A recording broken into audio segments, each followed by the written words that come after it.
Seja bem-vindo à Escola CCID. E no tutorial de hoje, vamos aprender sobre o software livre Blender. E o nosso primeiro vídeo é do canal The Lords Corp. Com ele você vai aprender as principais ferramentas do Blender, que é um software utilizado para animações em 3D.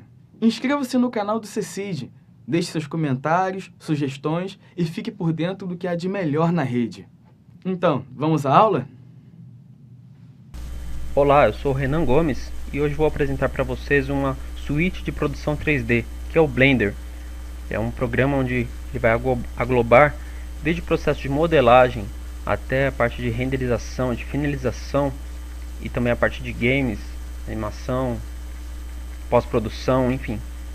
Uma gama muito aberta, né, muito grande de opções para você utilizar apenas uma ferramenta, não precisar utilizar vários programas específicos.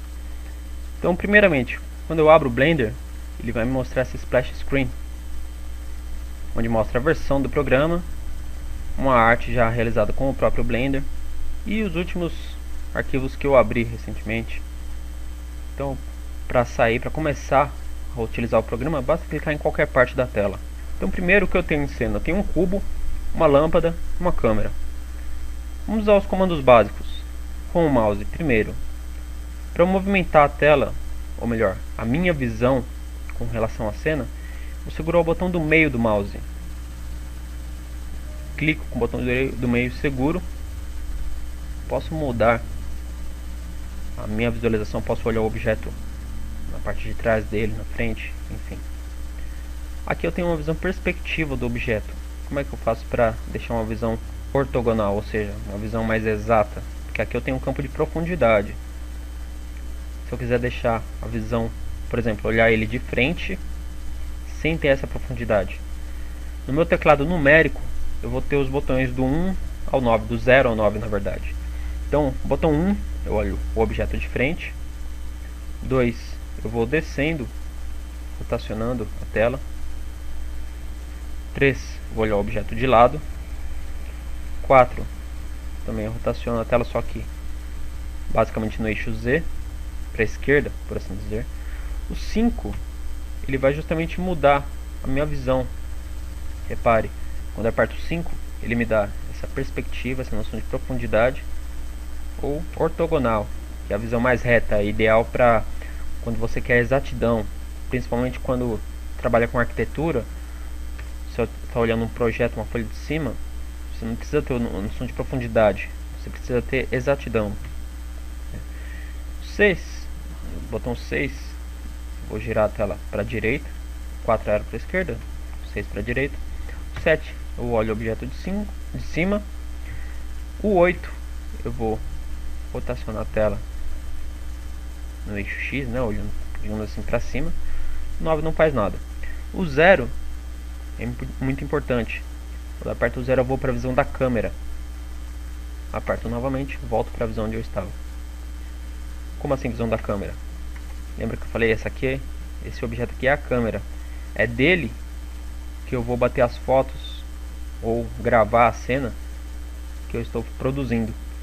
Então repare, se eu deixar mais ou menos aqui atrás, eu vou ter quase essa visão. Apertei o botão 5, apertei o 0, pronto. A lâmpada vai servir exatamente para iluminar a cena. Obviamente é necessário ter alguma fonte de iluminação para poder gravar uma cena. Aqui você pode movimentar, não só utilizando a lâmpada, mas qualquer outro objeto. Você pode utilizar essas 3 setas para mover o objeto. Aqui eu já cliquei na seta verde e segurei e arrastei. Então eu estou movendo o objeto no eixo Y. Seta azul representa o eixo Z e a vermelha o eixo X. Como é que eu sei qual que é o X, Y e Z? Só utilizar essa referência aqui do lado esquerdo, que tem Z em azul, Y verde, X em vermelho. Conforme você utiliza o programa, você costuma fazer essa associação automaticamente. Você não vai precisar mais olhar aqui para lembrar cada eixo o que representa. Bem, agora como é que eu seleciono um objeto, né? Eu selecionei aqui o cubo, a câmera. Clico com o botão direito do mouse Ao contrário do que estamos habituados pelo próprio Windows, que seria clicar com o botão esquerdo para selecionar um objeto, se eu clicar com o esquerdo ele vai simplesmente mudar o meu cursor, minha mira 3D. Para que serve esse cursor? Ele vai servir de referência quando eu quiser adicionar um objeto ou mover um objeto, enfim.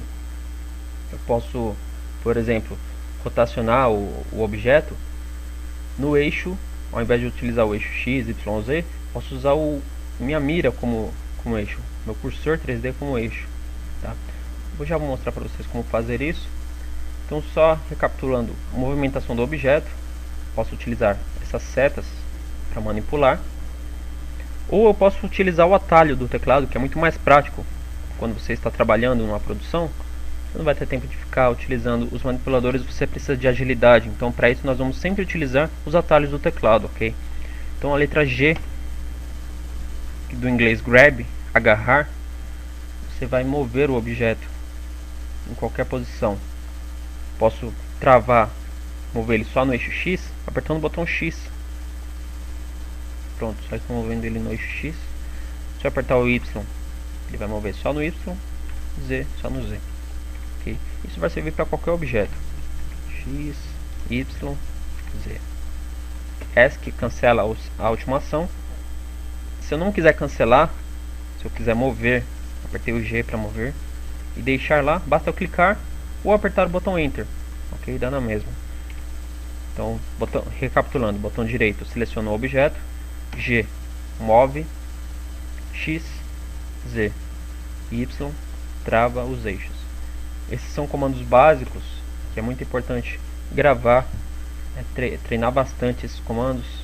Inclusive, se você achar interessante, eu recomendo que você pause o vídeo e treine esses comandos antes de prosseguirmos. Okay. Bom, entendemos como é que funciona a movimentação. Só que só movendo o objeto eu nunca vou conseguir ter uma animação propriamente dita, a não ser que seja uma animação 2D.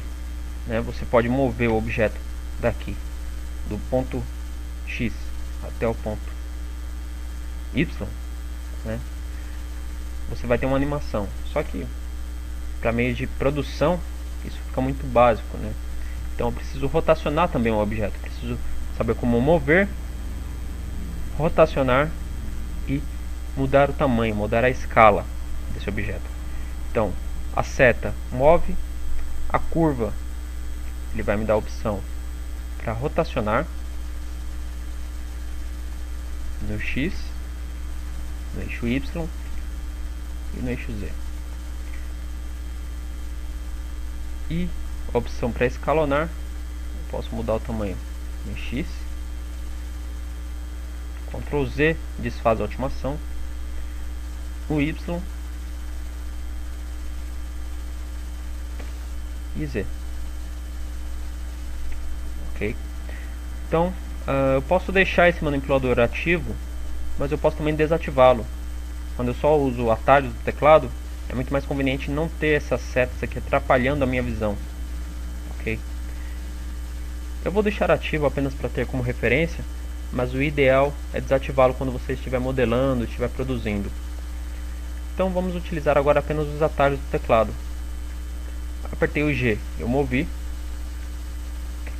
ESC cancela. S, letra S vai mudar a escala.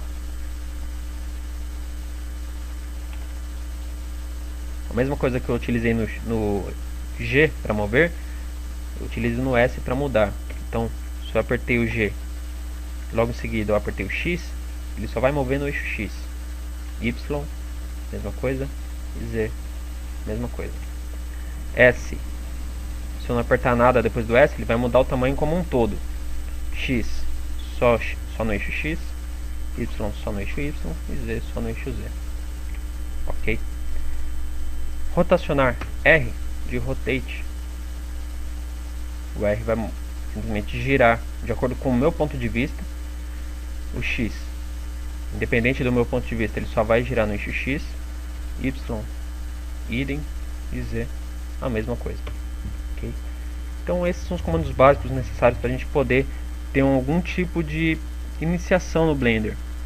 Okay? Após esses comandos básicos, nós vamos agora produzir modelagem, renderização, animação, enfim. Esses são os comandos básicos para a gente ter pelo menos um princípio de modelagem e animação, ok? Então é isso, espero que vocês tenham gostado e continuem acompanhando.